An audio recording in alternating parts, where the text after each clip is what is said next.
पिछले क्लास में हम लोग वर्क एनर्जी थ्योरम पढ़े थे और उस पर कुछ एग्जांपल से गुजरे थे, ठीक है। अब हम लोग कुछ और एग्जांपल से गुजरते हैं। दिया हुआ है a bob of mass 0.5 kg is projected with speed 8 meter per second as shown in above figure. Okay, find the minimum value of F such that string becomes horizontal. Also solve above problem for zero initial velocity. Okay, तो second case को तो बाद में देखेंगे। पहला case में क्या बोल रहा है कि बॉब को यहां से थ्रो किया गया, ठीक है, 8 मीटर पर सेकेंड से, और इस पर एक कांस्टेंट फोर्स F लग रहा है, ठीक है। तो बोल रहा है कि मिनिमम ये F कितना हो कि बॉडी क्या हो कि यहाँ पर जस्ट पहुंच जाए। वहां पर जस्ट पहुंचने का मतलब क्या हो गया कि वहां पर जस्ट जा करके के रुका हो। तो ये क्वेश्चन में ये दिया हुआ है कि फाइनल वेलोसिटी क्या होने वाला है, उस जगह पर 0 होने वाला है। तो हम लोग क्या करेंगे जी कि इस बॉब पर जितना भी फोर्स लग रहा है, ठीक है, उसके कारण क्या करेंगे कि वर्क निकालेंगे जो उसके चेंज इन काइनेटिक एनर्जी के बराबर होगा। तो बॉब पर कौन कौन फोर्स लगेगा, एक mg लगेगा, एक टेंशन लगेगा और एक फोर्स F लगेगा, हॉरिजॉन्टल फोर्स, ठीक है। लिख दिया ऑलवेज हॉरिजॉन्टल, मतलब ये जब यहां भी आएगा बॉल उस सिचुएशन में भी फोर्स इधर लगते रहेगा। मतलब क्या हुआ, फोर्स का वैल्यू क्या है, कांस्टेंट है, मतलब कांस्टेंट हॉरिजॉन्टल फोर्स लग रहा है। तो उस पर कौन कौन फोर्स लग रहा है, mg लगेगा, टेंशन लगेगा और एक हॉरिजॉन्टल फोर्स F लगेगा। तो टोटल वर्क डन जो होगा तीनों के कारण वो उस बॉल के चेंज इन काइनेटिक एनर्जी के बराबर होगा, कोई डाउट नहीं होगा। अब क्या है कि mg के कारण कितना वर्क होगा, तो बॉडी यहां से यहां जाएगा तो हॉरिजॉन्टल लाइन खींचिए, हॉरिजॉन्टल लाइन खींचिए, तो ये वाला हो गया वर्टिकल डिस्प्लेसमेंट, और चूंकि ऊपर गया है तो साइन होगा माइनस mgh, h का वैल्यू हो गया 5, ठीक है। mgh वर्टिकल डिस्प्लेसमेंट, तो यहां से यहां गया है तो हॉरिजॉन्टल लाइन यहां खींचिए, हॉरिजॉन्टल लाइन यहां खींचिए, तो यही ना हुआ वर्टिकल डिस्प्लेसमेंट। तो ये हो गया mgh, ठीक है। साइन हो गया माइनस क्योंकि बॉडी ऊपर गया है। टेंशन के कारण वर्क कितना होगा, तो 0 होगा, क्यों, क्योंकि सस्पेंशन पॉइंट रेस्ट में है और ये सर्किट में चल रहा है, इस कारण से टेंशन के कारण वर्क क्या होगा, 0 होगा, जो हम आपको पहले ही बता चुके हैं स्पेशल केस में। और एक वर्क किसके निकालना है, कांस्टेंट फोर्स के कारण। तो चूंकि फोर्स हॉरिजॉन्टल है तो हम लोग क्या करेंगे कि वर्क कैसे निकालेंगे, तो फोर्स इनटू फोर्स के तरफ डिस्प्लेसमेंट। तो फोर्स हॉरिजॉन्टल है, इसका मतलब डिस्प्लेसमेंट हम लोग क्या करेंगे कि हॉरिजॉन्टल डायरेक्शन में देखेंगे। तो हॉरिजॉन्टल डिस्प्लेसमेंट को देखने के लिए फाइनल जगह पर भी वर्टिकल लाइन खींचिएगा, इनिशियल जगह पर भी वर्टिकल लाइन खींचिएगा, तो इसके बीच में जो गैप होगा वही हॉरिजॉन्टल डिस्प्लेसमेंट होगा, इसका मतलब 5 मीटर होगा। हॉरिजॉन्टल डिस्प्लेसमेंट में क्यों इंटरेस्टेड है, क्योंकि फोर्स जो है वो कांस्टेंट और हॉरिजॉन्टल डायरेक्शन में है, तो डिस्प्लेसमेंट भी आपको हॉरिजॉन्टल डिस्प्लेसमेंट वाला ही चाहिए। तो आपको समझ में आ रहा होगा कि force into horizontal displacement plus क्यों लिया गया, क्योंकि जिधर फोर्स लग रहा है उधर ही हॉरिजॉन्टली डिस्प्लेस हुआ, और टोटल वर्क डन ये हो गया जो बराबर होगा half m v final square. तो बोल रहा था कि मिनिमम कितना फोर्स लगे कि जस्ट यहां पहुंचे, तो मिनिमम कितना लगे कि जस्ट यहां पहुंचे, इसका मतलब यहां रेस्ट होने वाला। तो फाइनल वेलोसिटी तो 0 हो गया, इनिशियल कितना दिया हुआ है 8, तो 8 का स्क्वायर कर दिए, इसी को सोल्व कर लीजिएगा तो आपको f का वैल्यू चल आएगा, कुछ इसमें है नहीं, ठीक है। अब दूसरा क्वेश्चन क्या बोल रहा है कि इसी प्रॉब्लम को सोल्व करिए जब यहां पर वेलोसिटी क्या था, 0 था। तो डिटो उसी ढंग से करेंगे, तीनों कारण वर्क डन लिखेंगे जो बराबर होगा किसके, half m v final square minus v initial square.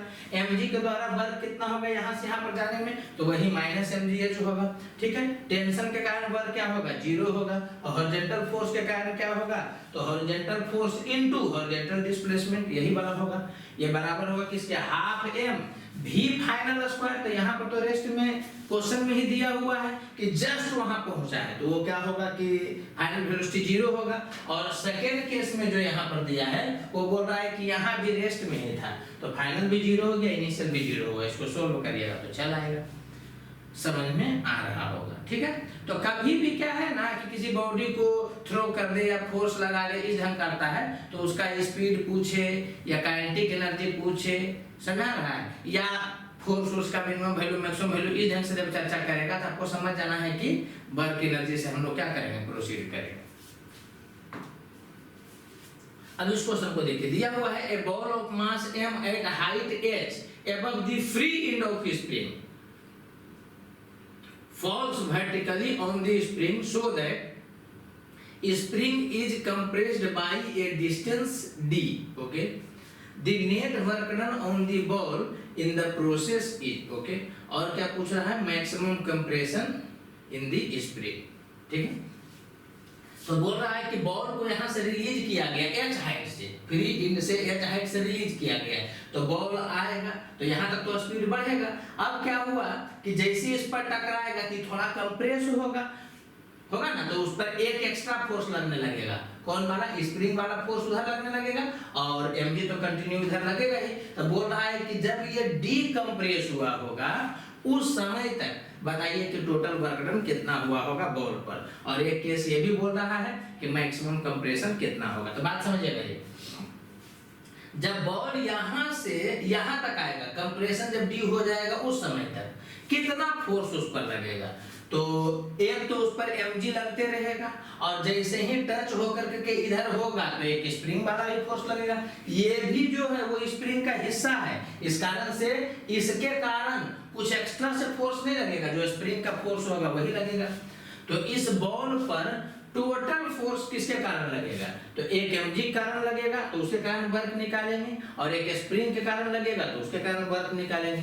mg के कारण वर्क कितना होगा, तो h नीचे आया है और d और नीचे आया, क्वेश्चन में ही दिया हुआ है कि d से जब कंप्रेस हुआ होगा तो ये समझ में आ रहा होगा कि टोटल बॉल है जो कि कितना गिरेगा, तो h प्लस d गिरेगा, तो वर्क डन कितना हो जाएगा mg के कारण plus mg h plus d, plus इसलिए लिए क्योंकि नीचे आया है। अब स्प्रिंग के कारण वर्क हम लोग देखेंगे, तो शुरू में तो स्प्रिंग जो था वो अपने नेचुरल पोजीशन पर था, उसके बाद फिर क्या हुआ कि नेचुरल पोजीशन से d दूरी नीचे चला है, तो ऑब्वियस सी बात है कि नेचुरल पोजीशन से दूर भागा तो वर्क डन जो होगा वो क्या होगा, नेगेटिव होगा।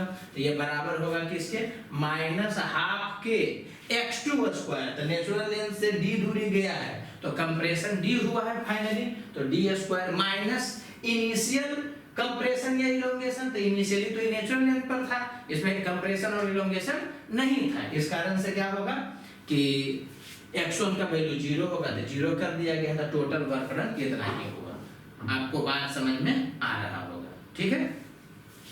कुछ झंझट है ही नहीं, ये पूरे जर्नी में किसके किसके द्वारा फोर्स लगाया गया है इस पर, तो एक mg के द्वारा एक स्प्रिंग के द्वारा, तो work done by mg plus work done bye spring. Spring के द्वारा कितना होगा, तो माइनस क्यों यूज किया गया है, इस कारण से क्योंकि नेचुरल लेंथ से d दूरी चला है, तो मतलब नेचुरल लेंथ से दूर गया है, इस कारण से माइनस लग गया है, ठीक है।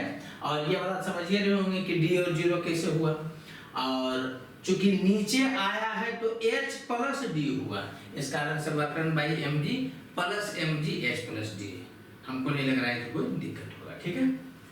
अब दूसरा केस में दिया हुआ है कि मैक्सिमम कंप्रेशन बताइए स्प्रिंग में कितना होगा। बात समझिएगा, अगर एक इंड फिक्स्ड है, अगर एक इंड फिक्स्ड है तब मैक्सिमम कंप्रेशन के लिए हम आपको कंडीशन बताए थे कि जो भी स्प्रिंग से टकराएगा उसका फाइनल वेलोसिटी 0 होगा।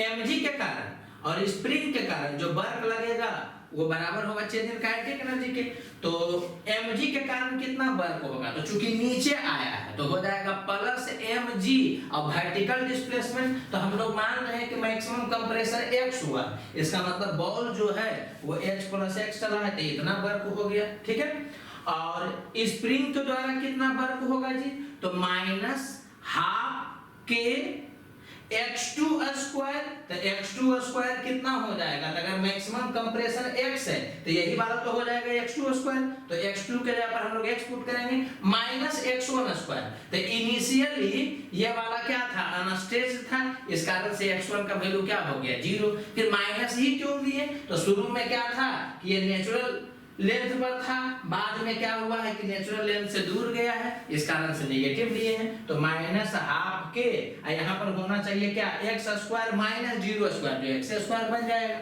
समझ में आ रहा होगा। वो बराबर होगा किसके, तो हाफ एम वी फाइनल का स्क्वायर माइनस वी इनिशियल का स्क्वायर। वी फाइनल क्या होगा, तो चूंकि मैक्सिमम कंप्रेशन का बात किया है इस कारण से वी फाइनल क्या होगा, 0 होगा, और इनिशियली रिलीज किया गया है इस कारण से वी इनिशियल भी 0 है। उसको कर दिए, ये वाला इक्वेशन आ जाएगा, क्वाड्रेटिक इक्वेशन आ जाएगा, इसमें x को सोल्व कर लीजिएगा, वही वाला मैक्सिमम कंप्रेशन होगा। बात समझिएगा, जब ये बोला था पहला पार्ट में कि वो h दूरी जब कंप्रेस हुआ उस समय टोटल वर्क डन बताइए, तो उस समय उसका बॉल का वेलोसिटी दूरी नीचे आने पर 0 ही होगा ऐसा जरूरी नहीं है, समझा रहा है। कुछ कंप्रेशन होगा उस समय, कुछ वेलोसिटी भी होगा, लेकिन उस समय क्या था कि हमको वेलोसिटी या मैक्सिमम कंप्रेशन ये निकालने के लिए नहीं बोला था, सीधे कहा था कि टोटल वर्क डन बताइए, तो टोटल वर्क डन हम लोग लिख दिए थे, समझ आ रहा है ना। जब मैक्सिमम कंप्रेशन का बात हुआ उस सिचुएशन में ये माना गया कि जब x दूरी चला होगा तब उसका वेलोसिटी क्या हो जाएगा, 0 हो जाएगा। बात समझ में आ रहा होगा। एक ही चीज को हम एक दो बार रिपीट इसलिए कर रहे हैं कि कुछ बच्चा को हो सकता है पहले का छोटा हुआ होगा तो थोड़ा समझ में आ जाए। अब हम लोग कुछ स्पेशल केस को जो है ना वो याद रखेंगे। याद रखना जरूरी क्यों है कि जिस बच्चे को ये याद रहेगा वो एकदम सवाल को तुरंत बना लेगा, जिसको नहीं याद रहेगा वो वर्क एनर्जी थ्योरम लगाएगा तो थोड़ा सा उसको टाइम लगेगा, या हो सकता है कि दिमाग नहीं क्लिक कर पाए, ठीक है। तो हम लोग क्या करेंगे कि ये जो स्पेशल केस लिखा हुआ है उससे जो रिजल्ट आएगा उसको याद कर लेंगे, ठीक है। तो सवाल क्या है कि एकदम चुटकी में सोल्व होना स्टार्ट हो जाएगा। लोग है जो कि जब तक सोचेगा तब तक आप आंसर बोल दीजिएगा, ठीक है।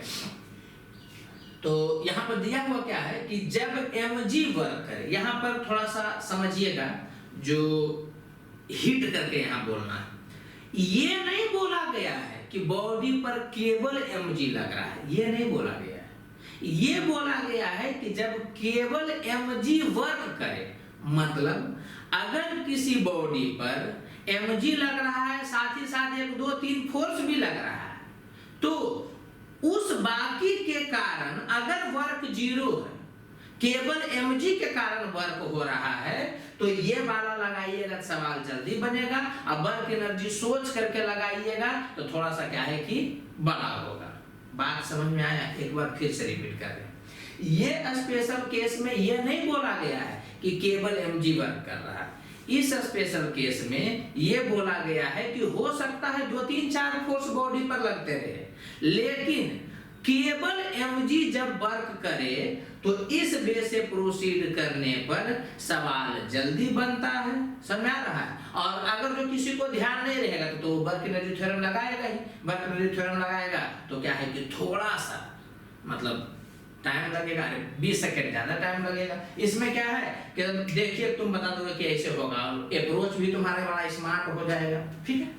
तो जब केवल mg वर्क करे उस सिचुएशन में काइनेमेटिक्स वाला जो 3 गो फॉर्मूला पढ़े थे ना वो वाला लागू हो जाएगा। जैसे कि काइनेमेटिक्स में क्या पढ़े थे कि अगर रेस्ट से रिलीज करिएगा मतलब u का वैल्यू 0 है, तो उस सिचुएशन में h हाइट गिरने पर वेलोसिटी √2gh हो जाता है। अगर u से फेंकिएगा, समझ आ रहा है, तो मैक्सिमम हाइट जो है वो कितना जाएगा, तो u²/2g जाएगा। ये काइनेमेटिक्स में हम लोग पढ़े थे।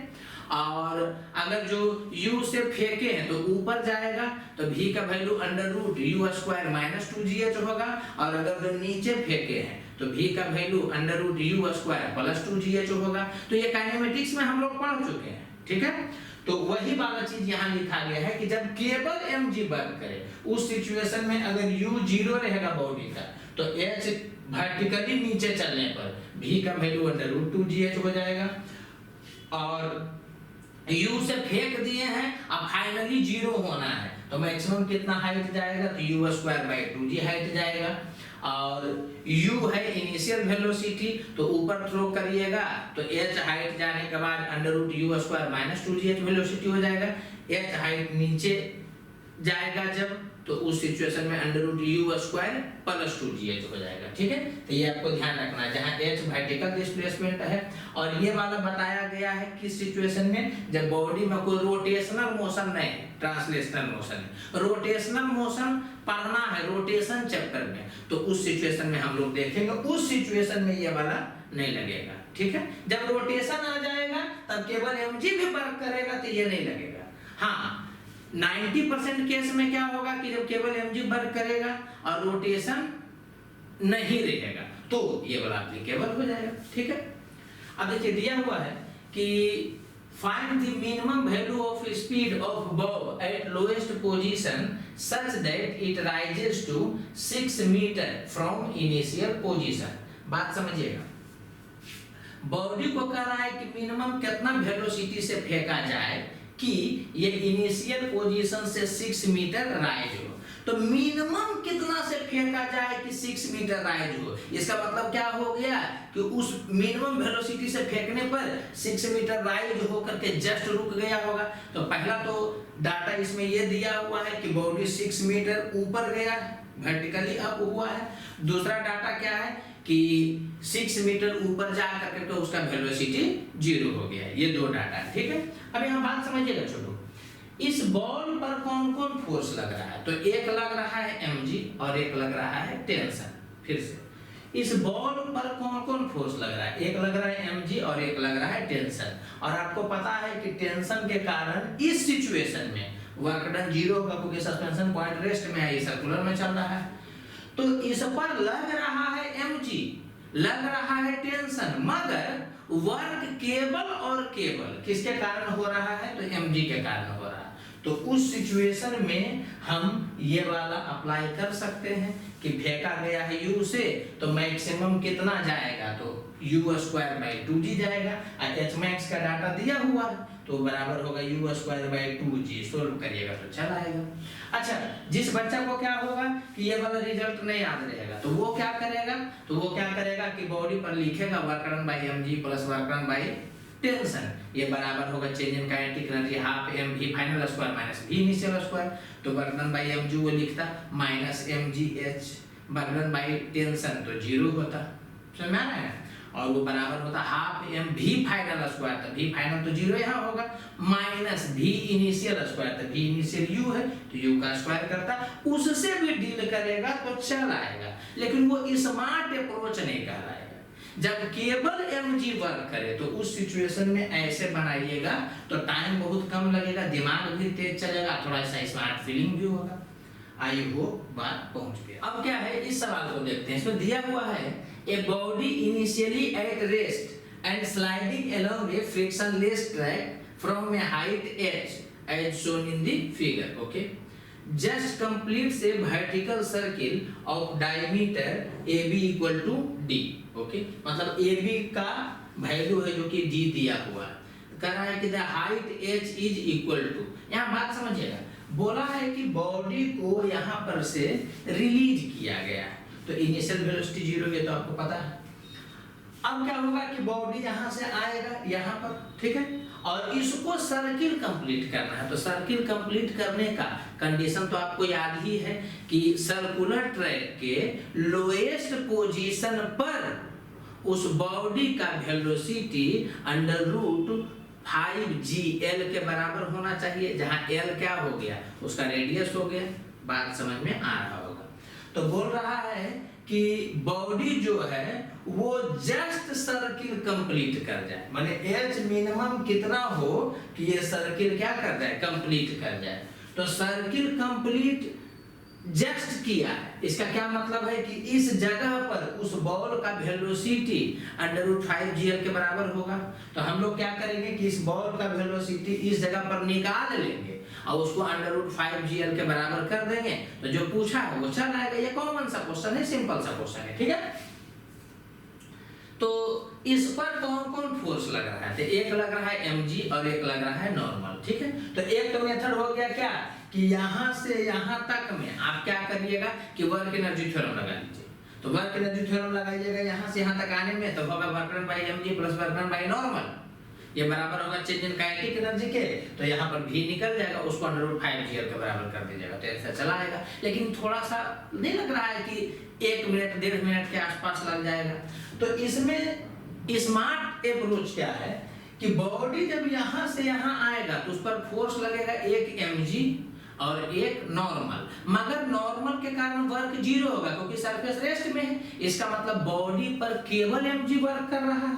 तो बॉडी पर केवल mg वर्क करे उस सिचुएशन में, जो इसके पहले का केस में बता रहे थे आपको कि स्पेशल केस लगा करके प्रोसीड कर जाते हैं, तो यहाँ पर भी हम लोग क्या करेंगे, स्पेशल केस लगा करके यहाँ पर वेलोसिटी निकालेंगे और उसको √5gl के बराबर कर देंगे, तो वो बड़ा जल्दी होगा। देखिए कैसे, बॉडी यहाँ रेस्ट में है और जब यहाँ पर आएगा तो वो वर्टिकली कितना चलेगा, तो h चला है, यहाँ से यहाँ कितना हो गया, h हो गया ना जी।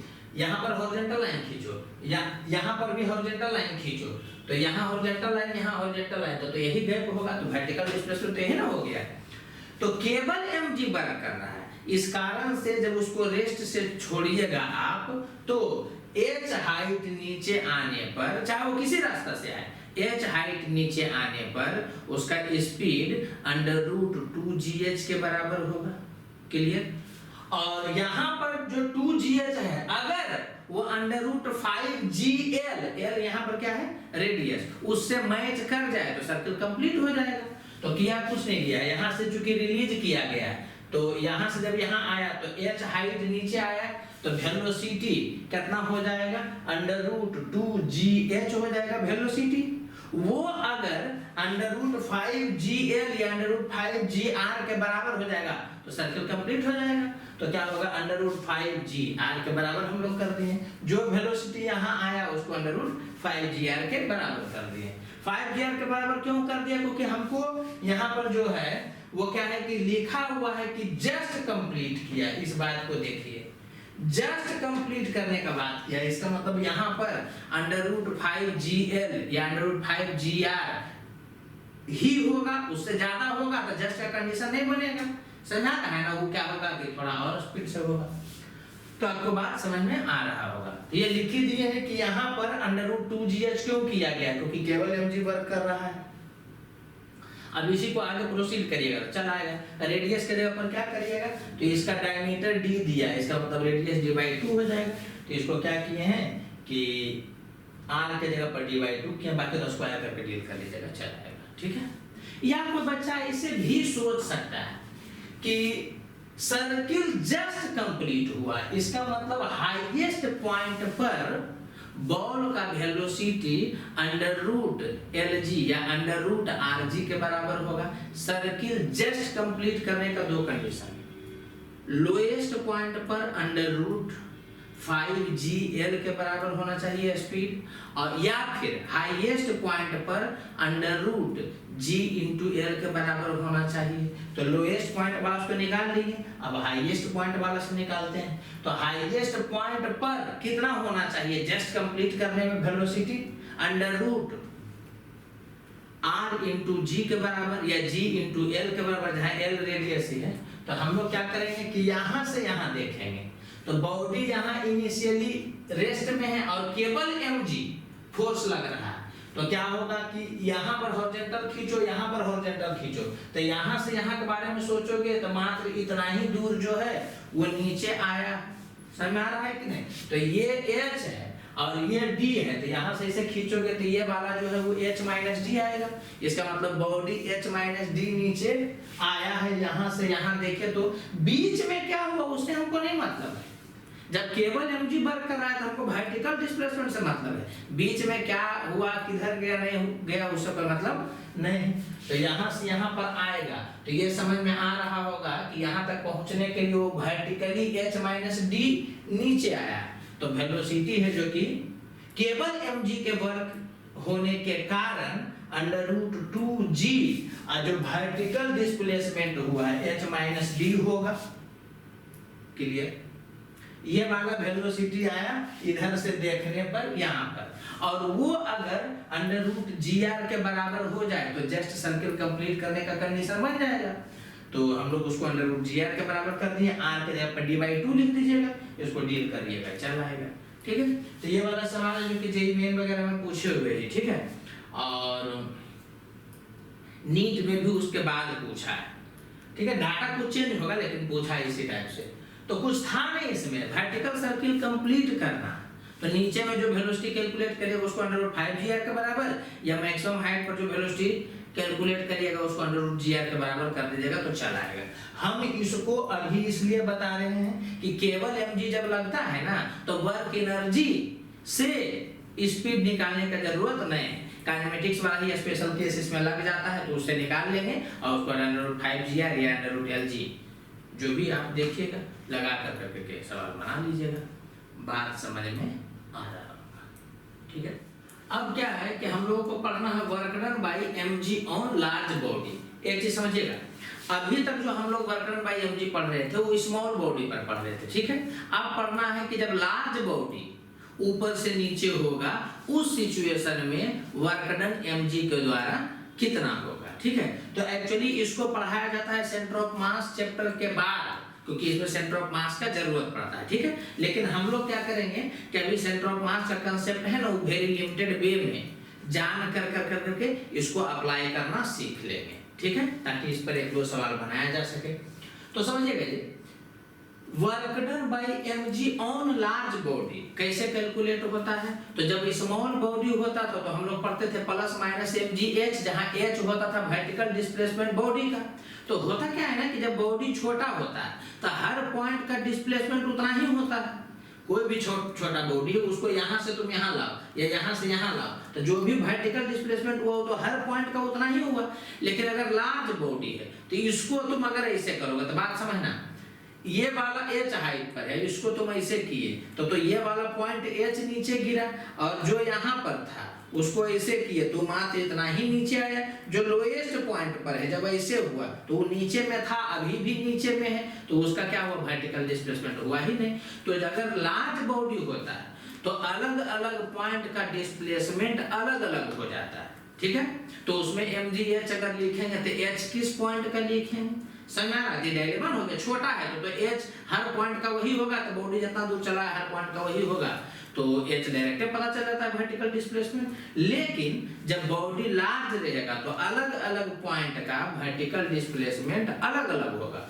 तो उस सिचुएशन में हम लोग कैसे वर्क डन बाय mg निकालेंगे, तो उसमें करना कुछ नहीं रहता है। पहले पढ़े थे mgh, अब क्या पढ़ेंगे mgh सेंटर ऑफ मास। और अभी तत्काल यही याद रखना है कि कोई रड या कोई दीवार है तो उसका सेंटर ऑफ मास जो होता है वो उस बॉडी के बीचों बीच होता है। हम ये नहीं बोल रहे हैं कि सेंटर ऑफ मास का डिफिनेशन, उसको तो सेंटर ऑफ मास चैप्टर में विस्तार से पढ़ेंगे। अभी तत्काल के लिए ये समझना है कि अगर बॉडी बड़ा है, मतलब रड है या दीवार है, समझ आ रहा है कि नहीं, या कोई भी चीज जो है ना वो माने यूनिफॉर्मली भरा हुआ है, ठीक है, तो उस सिचुएशन में उसका सेंटर ऑफ मास उसके बीचों बीच में होता है। तो वर्क डन बाय mg जब लिखेंगे तो प्लस माइनस mg और h के जगह पर h सेंटर ऑफ मास कर देंगे, ठीक है। बाकी एग्जांपल से क्लियर होगा। जैसे कि दिया हुआ है कि एक रड है जिसका हाइट क्या है 8 मीटर है, ठीक है। तो आपको बोल क्या रहा है कि वर्क डन बताइए ग्रेविटेशनल फोर्स के द्वारा कितना होगा जब इस बॉडी को इस ढंग से इस ढंग का कर दिया जाए। तो बात समझिएगा, चलो इस पॉइंट के बारे में आप देखिए, तो ये पॉइंट शुरू में यहाँ था और बाद में यहाँ पर गया, तो कितना वर्टिकली डिस्प्लेस हुआ। तो यहाँ हॉरिजॉन्टल खींचे, यहाँ हॉरिजॉन्टल खींचे तो इतना वर्टिकली डिस्प्लेस हुआ। अगर जो बीचों बीच में कोई पॉइंट लीजिए तो ये यहाँ से 4 मीटर की दूरी पर था और ये वाला आ गया है इस जगह पर, इस थिकनेस को नेगलेक्ट करना है तत्काल, ठीक है। तो ये कितना आया है, तो इतना नीचे आया है। इस पॉइंट का देखिएगा तो ये पहले यहाँ था और बाद में यहाँ पर है, तो ये वाला इतना ही रह गया, मैंने नीचे ही रह गया। तो आप क्या देखें कि रड जब इस ढंग से इस ढंग का हुआ तो अलग अलग पॉइंट का वर्टिकल डिस्प्लेसमेंट अलग अलग हुआ। तो इस सिचुएशन में हम लोग जो रड के बीचों बीच का पॉइंट है, मतलब सेंटर ऑफ मास जो है उसके वर्टिकल डिस्प्लेसमेंट को देखेंगे, बाकी कुछ नया चीज है। तो सेंटर ऑफ मास जो होगा वो कितना होगा, तो यहाँ से 4 मीटर के दूरी पर होगा। तो शुरू में यहाँ था 4 मीटर की दूरी पर। अब बाद में यहाँ पर है तो वो तो 0 हो गया, ये तो यहाँ से 4 मीटर की दूरी पर था, ये वाला यहाँ से 0 दूरी पर है। तो ये समझ में आ रहा होगा ना कि 4 मीटर है जो कि सेंटर ऑफ मास नीचे आया है, ठीक है। तो वर्क डन बाय mg कितना होगा, तो चूंकि नीचे आया है तो प्लस m पूरे बॉडी का, ठीक है, into g into h centre of mass. तो हम लोग सेंटर ऑफ मास यहाँ से यहाँ आया तो केवल 4 मीटर का ही वर्टिकल डिस्प्लेसमेंट हुआ है, तो केवल 4 लिखेंगे, यही वर्क डन हो जाएगा, ठीक है। अब सेकंड केस में क्या दिया है, if thickness of rod is 2 metre then solve part 1। बात समझिएगा, बोल रहा है कि पहला वाला सिचुएशन में इसके थिकनेस को तो नेग्लिजिबल माना गया था, जब तक नहीं भी बोलेगा जी रड के थिकनेस को क्या मानते हैं, नेग्लिजिबल। तो उस सिचुएशन में ये थिकनेस नेग्लिजिबल था, तो जब ये गिरा था तो माना जाएगा कि पूरा का पूरा पार्ट है जो कि जमीने पर आ गया है। तो इस कारण से पहले सेंटर ऑफ मास यहाँ से 4 मीटर के हाइट पर था, और जब ये थिकनेस नेग्लिजिबल है तो जब ये ऐसे आएगा तो पूरा का पूरा जमीन पर रहेगा, तो ये तरस लगेगा ना कि सेंटर ऑफ मास का वर्टिकल डिस्प्लेसमेंट 4 हुआ, तो हम लोग 4 यूज किए थे। अब बोल रहा है कि इसके थिकनेस को, जो इसका थिकनेस है इसको है जो कि 2 मीटर का मानना, तो जब 2 मीटर का थिकनेस है जब ये गिरेगा तो ये वाला 2 मीटर हो जाएगा, और जब ये वाला 2 मीटर होगा तो इसका मतलब क्या हो गया कि सेंटर ऑफ मास का हाइट अभी भी कितना जमीन से है, तो ये वाला है जो कि 1 मीटर हो जाएगा। बात समझ में आ रहा होगा। पहले क्या था कि इसका थिकनेस नेग्लिजिबल था, तो इसको नीचे गिराए तो माना जाएगा कि पूरे जमीन में चिपक गया, तो सेंटर ऑफ मास 4 मीटर के हाइट पर था, अब बाद में सेंटर ऑफ मास जमीन पर चिपक गया। इसका मतलब क्या है कि 4 मीटर नीचे गिरा। अब इसका थिकनेस 2 मीटर दिया, जब इसको ऐसे गिराया जाएगा तो ये 2 मीटर थिकनेस रहेगा, तो समझ में आ रहा होगा कि सेंटर ऑफ मास जो है वो 1 मीटर ऊपर होगा जमीन से। तो पहले सेंटर ऑफ मास जो था वो जमीन से 4 मीटर के हाइट पर था, अब सेंटर ऑफ मास जो है वो जमीन से 1 मीटर के हाइट पर है।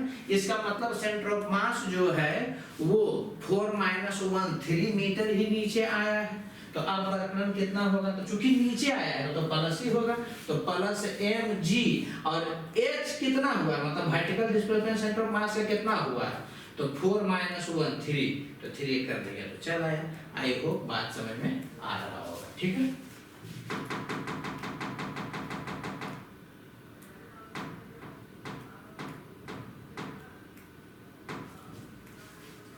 अब यहाँ पे दिया हुआ क्या जी कि एक रड जो है वो एक स्मूथ हिंज से फिक्स्ड है।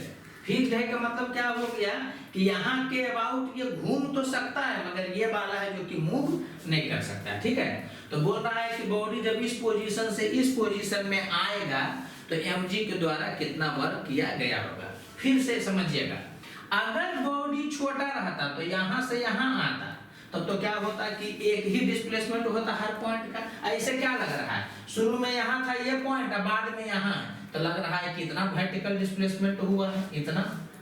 इस पॉइंट का देखोगे तो लगेगा इतना वर्टिकल डिस्प्लेसमेंट हुआ है, इस पॉइंट का देखोगे तो लगेगा कि 0 वर्टिकल डिस्प्लेसमेंट हुआ। तो बड़ा बॉडी जब भी रहेगा इधर उधर होगा, ठीक है, तो क्या है कि मोस्ट ऑफ द केसेस में अलग अलग पॉइंट का डिस्प्लेसमेंट अलग अलग होगा। तो उस सिचुएशन में हम लोग क्या करते हैं कि डिस्प्लेसमेंट ऑफ सेंटर ऑफ मास देखते हैं, ठीक है।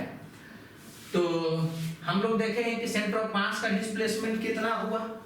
तो बॉडी क्या है कि यहां से यहां आएगा, इस सिचुएशन से इस सिचुएशन में आएगा, तो हम लोग तो सेंटर ऑफ मास को सोचेंगे तो पहले सेंटर ऑफ मास यहां था, अब सेंटर ऑफ मास यहां है। तो एक्चुअली में आया ऐसे होगा जिसमें वर्टिकल डिस्प्लेसमेंट तो ये होगा, यहाँ हॉरिजॉन्टल लाइन खींचो, यहाँ हॉरिजॉन्टल लाइन खींचो, तो ये वर्टिकल डिस्प्लेसमेंट हुआ ना।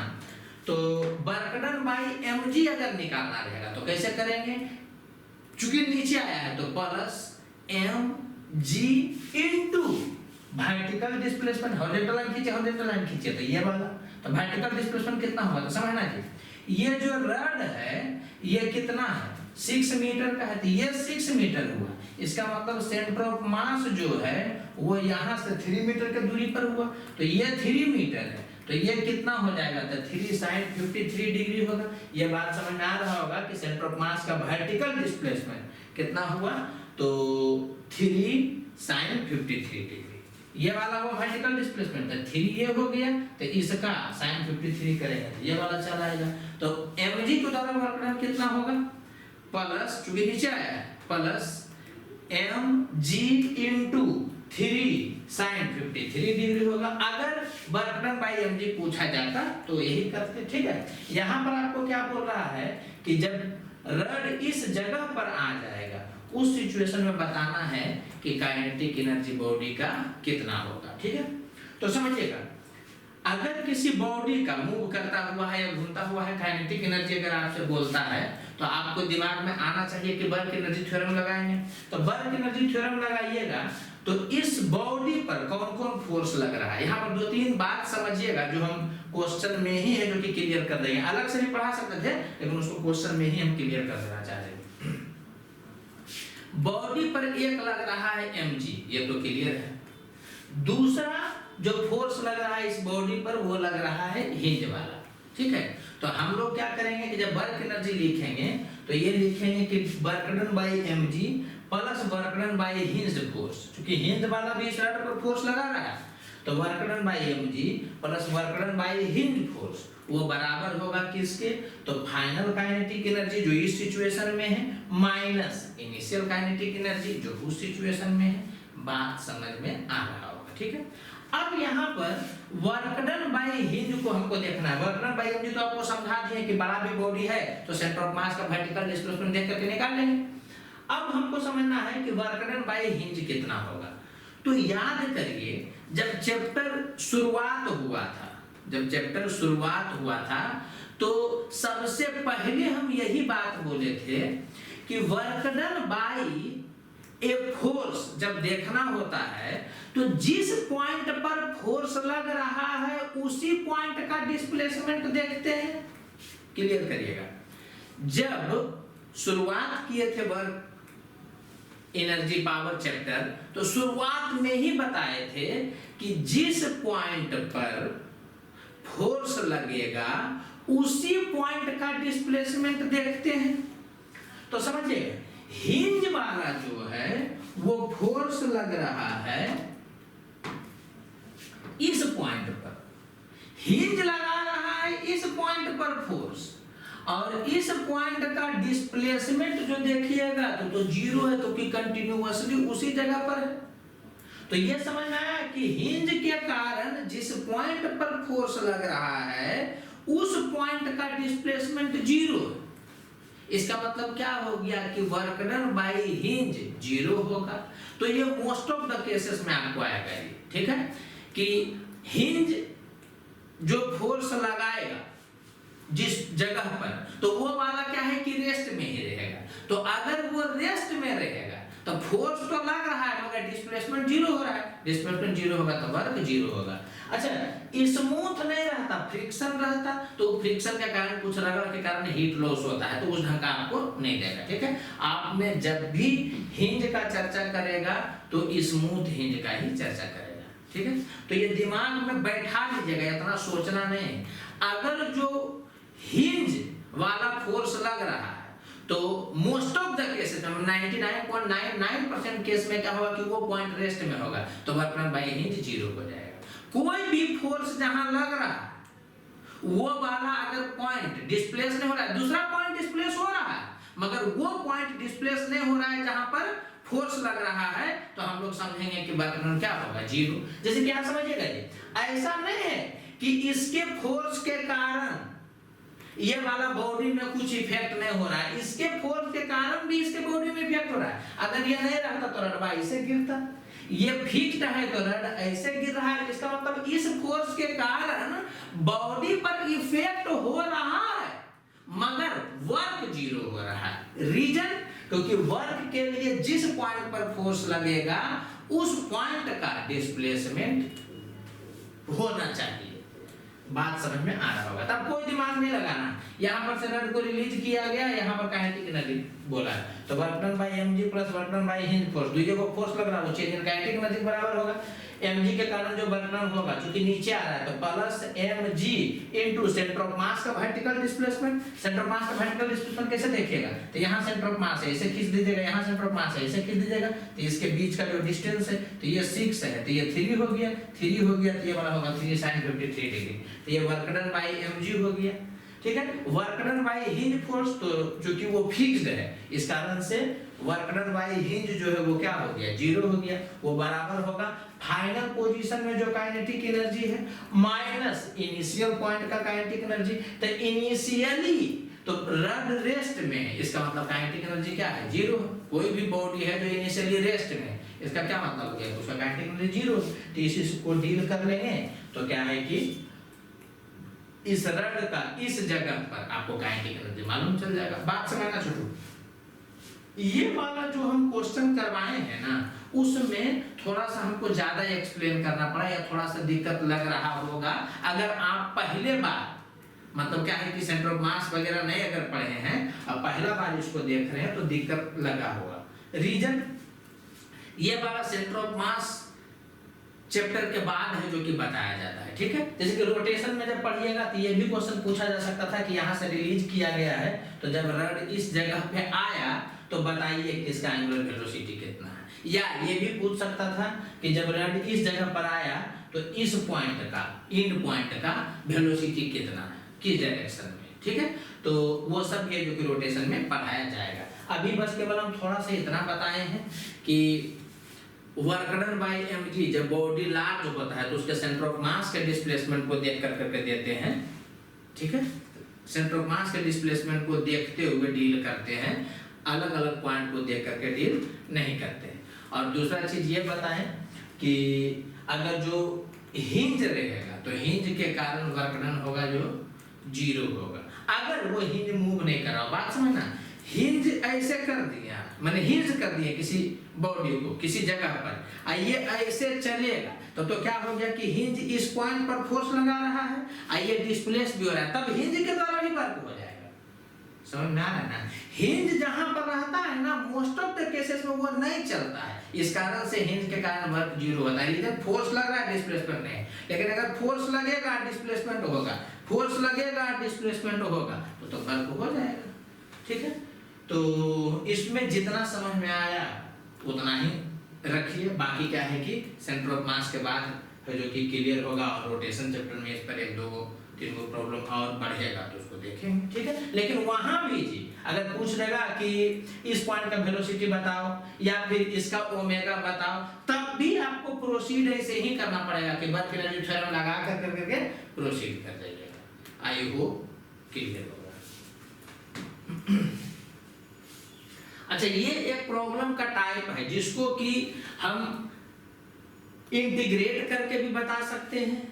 दूसरा क्या है कि सेंटर ऑफ मास का कंसेप्ट भी लगा करके बता सकते हैं, लेकिन दोनों ही मेथड जानने के बावजूद एग्जाम में तुम उसको अप्लाई नहीं कर पाओगे। तो इसका मतलब क्या हो गया कि वो मेथड आपको अप्लाई नहीं करना, आपको क्या करना है कि सीधे रिजल्ट याद रखना।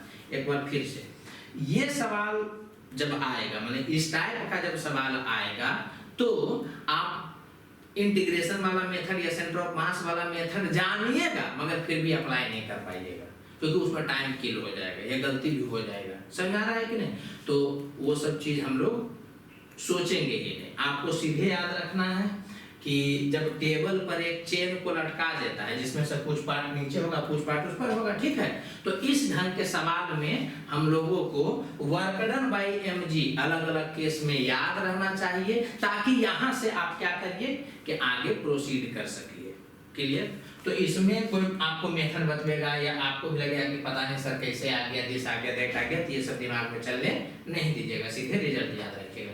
तो रिजल्ट क्या याद रखना है जी कि एक चेन है जिसका टोटल मास m है और टोटल लेंथ क्या है l है, ठीक है। इसमें से x पोर्शन लटका हुआ है। कितना पोर्शन लटका हुआ है? x पोर्शन लटका हुआ है, ठीक है। इसका मतलब l माइनस x पोर्शन जो है वो टेबल पर ही होगा। क्लियर? तो दो गो वर्क जो होगा वो आप याद किए हुए रहिएगा ताकि आपको सहूलियत हो। एक केस याद क्या करना है कि जब ये पूरा का पूरा चेन टेबल पर आ जाएगा, मतलब ये जो लटकल का पोर्शन है वो भी क्या आ जाए, टेबल पर आ जाए, तब mg के द्वारा कितना वर्क किया गया। तो ये तो समझ में आ रहा होगा आपको कि अगर जो इसको खींच करके पूरे टेबल पर कर दिया जाए तो ये ऊपर गया, अरे ये पोर्शन ऊपर नहीं गया, लेकिन जो ये लटका हुआ था वो तो ऊपर गया, तो वर्क डन जो mg के द्वारा होगा वो निगेटिव होगा। ये तो क्लियर है। तो देखिए यहाँ पर माइनस आपको दिख रहा होगा। बाकी मैग्नीट्यूड कितना होगा तो इसको आपको रख जाना। ये वाला तो निकालना आसान भी है, ये वाला जब नीचे आएगा ना पूरा तो इसमें थोड़ा सा झंझट भी होगा, तो हम यही बोलेंगे कि आप दोनों केस में रख जाइए। क्या कि टेबल पर कुछ पोर्शन है और कुछ पोर्शन लटक रहा है, तो जो पोर्शन लटक रहा है उसको हम लोग x से इंडिकेट किए हैं, और जो पोर्शन है जो कि टेबल पर उसको l-x से इंडिकेट किए। ठीक है। तो अगर पूरे चेन को टेबल पर ले जाया जाएगा, पूरे चेन को टेबल पर ले जाया जाएगा तो वर्क डन बाई mg कितना होगा, तो -mg(x²/2l), इसको रोटेट करिएगा।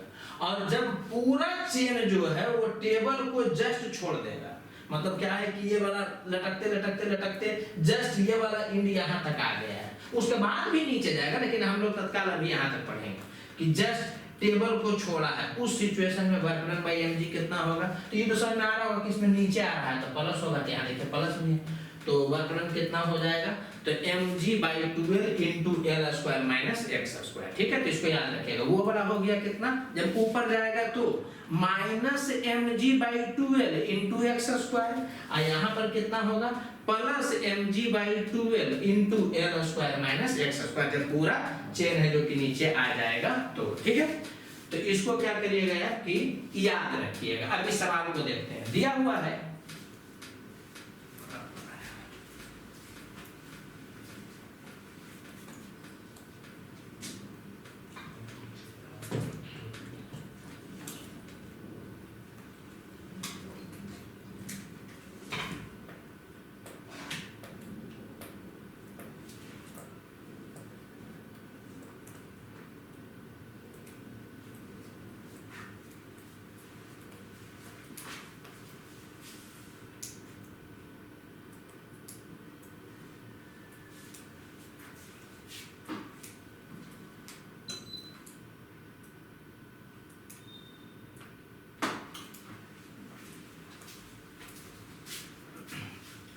इस सवाल को देखिएगा।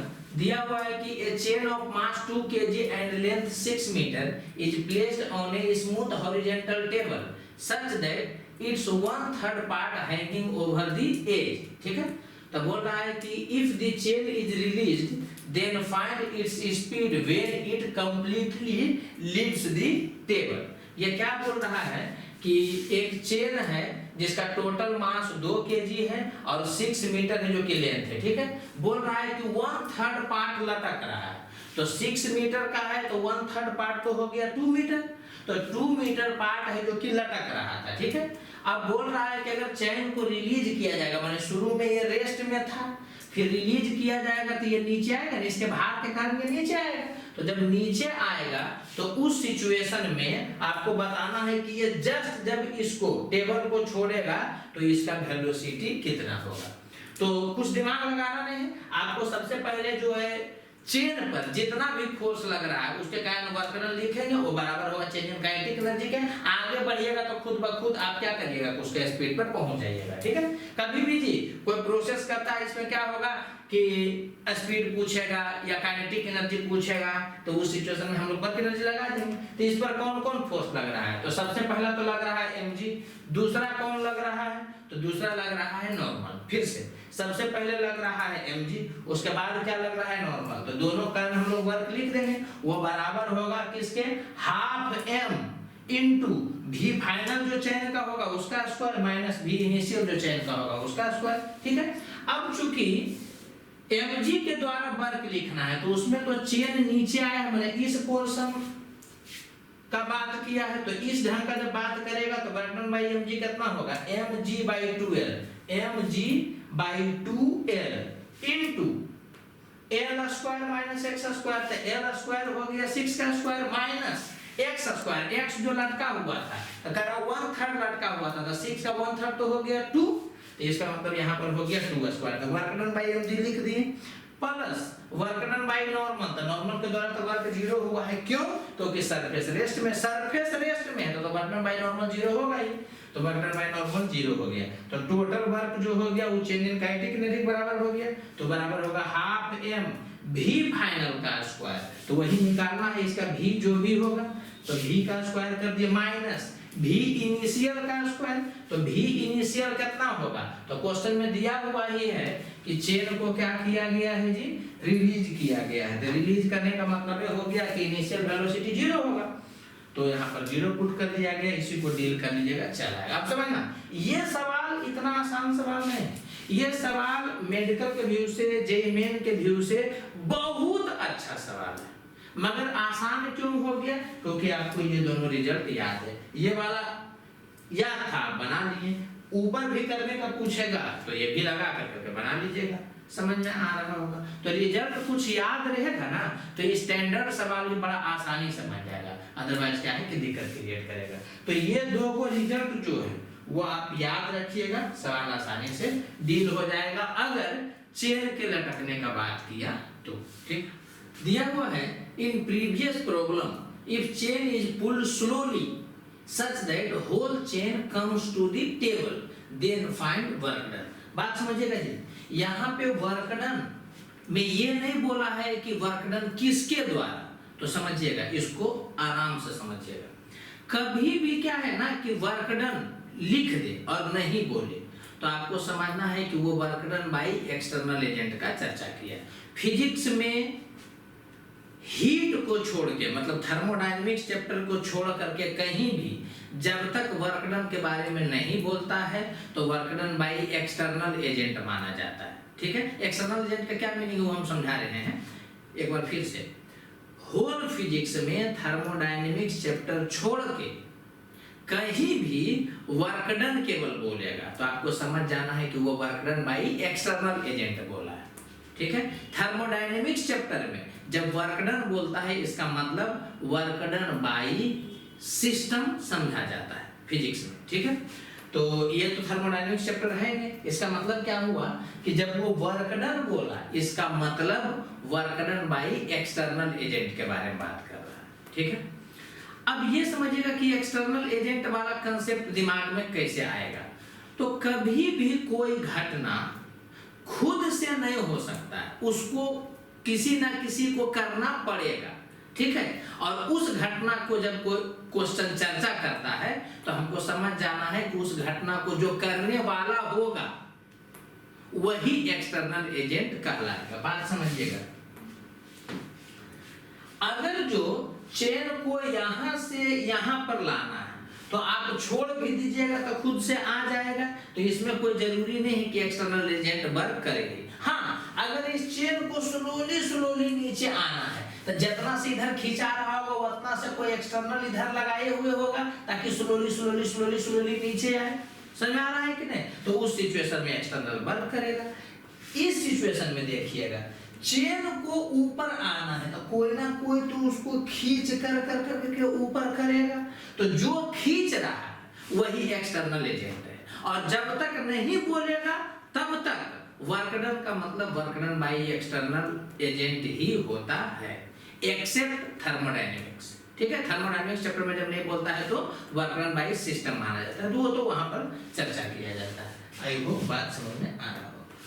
तो आपको बोल रहा है कि चेन जो लटका हुआ था उसको स्लोली ऊपर किया गया, माने कोई ना कोई खींच रहा होगा, तो बोल रहा है कि उस एक्सटर्नल एजेंट के द्वारा कितना वर्क किया गया ये बताइए। तो समझिएगा, जब चेन लटका हुआ था इसको खींचा गया तो चेन पर कौन कौन फोर्स लग रहा है, तो सबसे पहले तो mg लग रहा होगा, उसके बाद टेबल पर है तो नॉर्मल लग रहा होगा, और ऊपर उसको किया जा रहा है माने कोई ना कोई कर रहा है खींच करके, तो उसी को हम लोग एक्सटर्नल बोलेंगे, तो वही बोले हैं W एक्सटर्नल। बात समझ में आया? चेन पर 3 फोर्स लगेगा, mg, नॉर्मल और एक जो कर रहा है वो, तो वो वाला क्या हो जाएगा एक्सटर्नल। बात समझना, इसके पहले हम लोग कभी एक्सटर्नल का चर्चा नहीं किए थे। रीजन आपको बोलता था कि छोड़ दिया गया है, घटना हो रहा है, तो जब घटना हो रहा है तो उसमें तो एक्सटर्नल कुछ कर नहीं कर उसमें तो एक्सटर्नल कुछ कर नहीं रहा है। यहाँ पर क्या है कि बोल रहा है कि स्लोली उसको ऊपर किया गया, इसका मतलब वो करने वाला है,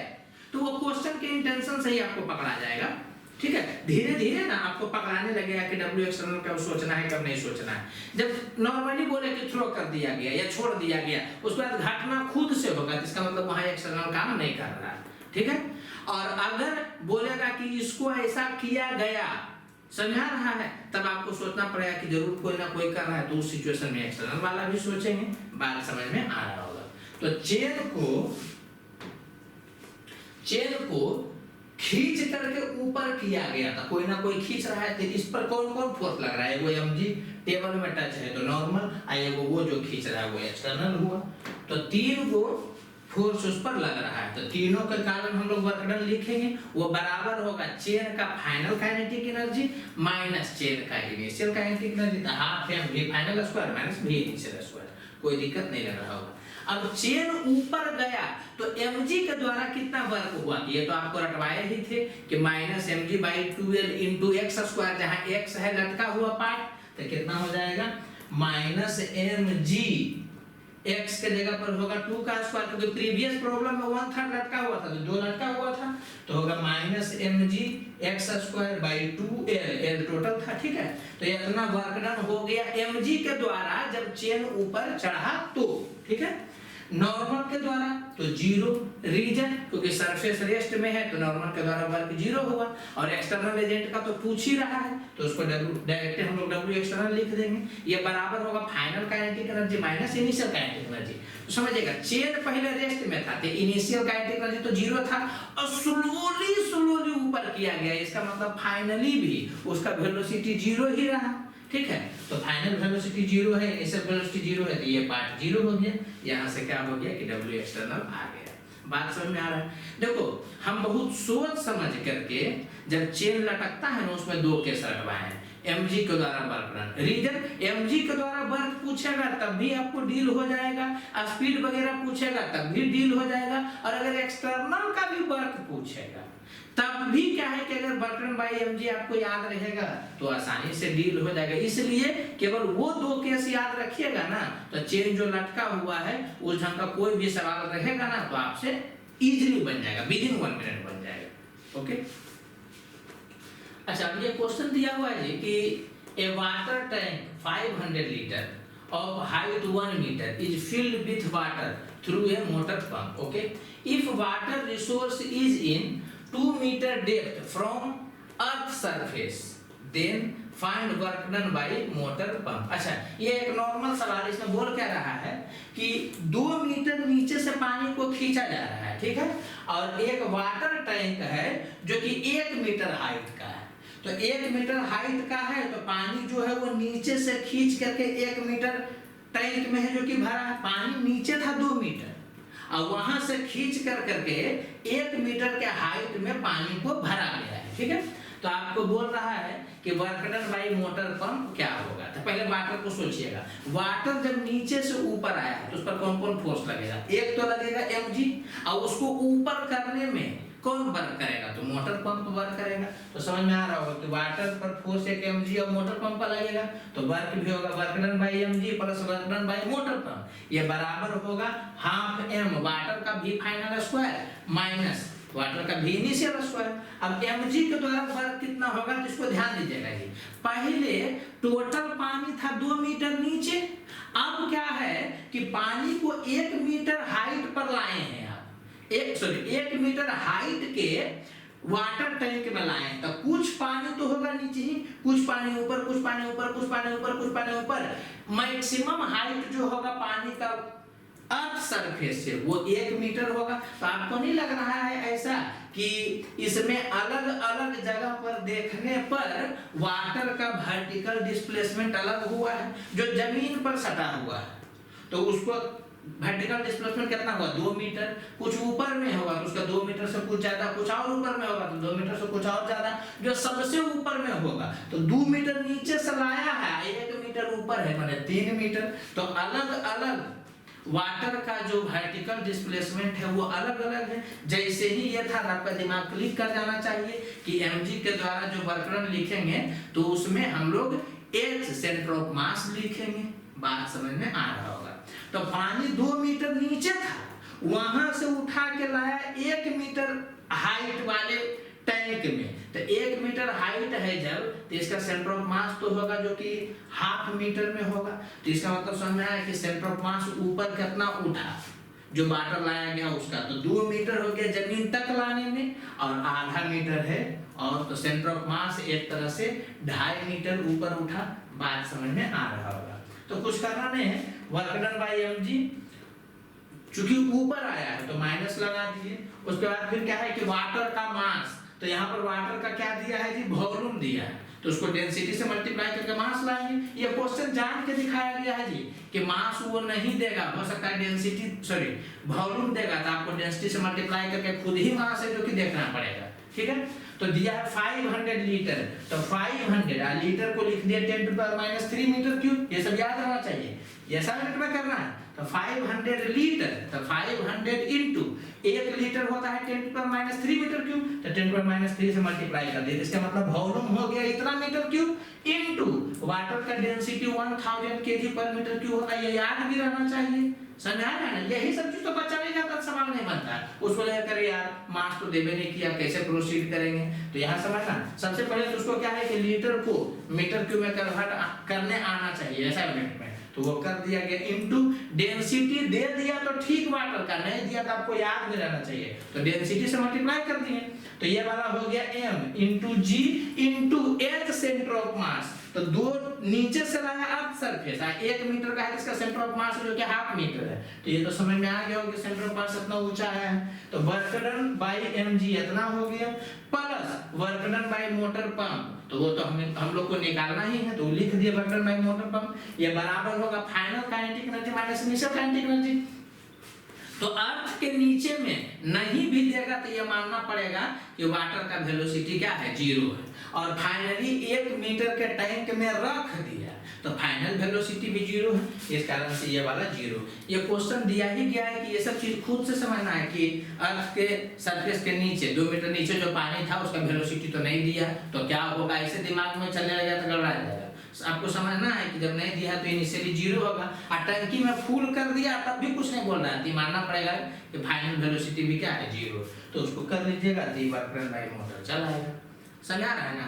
तो इसी ढंग से क्वेश्चन को बनाते हैं। तो ये सब दिखाने का मकसद क्या है कि जब इस ढंग का क्वेश्चन देखे हुए रहिएगा ना, और दोबारा बाद में जब आएगा इस टाइप का क्वेश्चन, तो आपका दिमाग क्लिक कर जाएगा। बात समझ में आ रहा है।